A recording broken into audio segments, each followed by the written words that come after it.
Nang diba? Lakas. Oh my God. Nayupi ang unahang bahaging ito ng isang eroplano na tila may kung anong tumama habang lumilipad. Sinasabing dahil ito sa tinatawag na bird strike. Ito ay ang insidente kung saan natatamaan ng aircraft ang mga lumilipad na hayop habang ito ay umaandar. Makikita sa video na nakuhanan sa Clark International Airport ang lakas ng impact dahil sa laki ng UP nito. Ayon sa uploader ng video at pasahero ng eroplano, nangyari ang insidente noon pang May 6. Ngunit nag-viral ito kamakailan lang nang i-upload niya sa TikTok. Kwento niya, ilang minuto bago pa lumapag ang eroplano ay nakararanas sila ng turbulence. Ngunit ipinagsawalang bahala lang nila ito.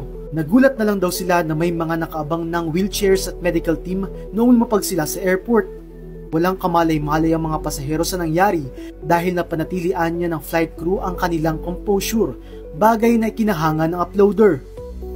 Kahit na nagdulot ito ng takot sa kanila, na naigaan niya ang kanilang pasasalamat dahil walang napahamak sa insidente. Diba? Lakas. Oh my God. Para sa iba pang contents tulad nito, mag-subscribe at i-follow ang social media pages ng News 5.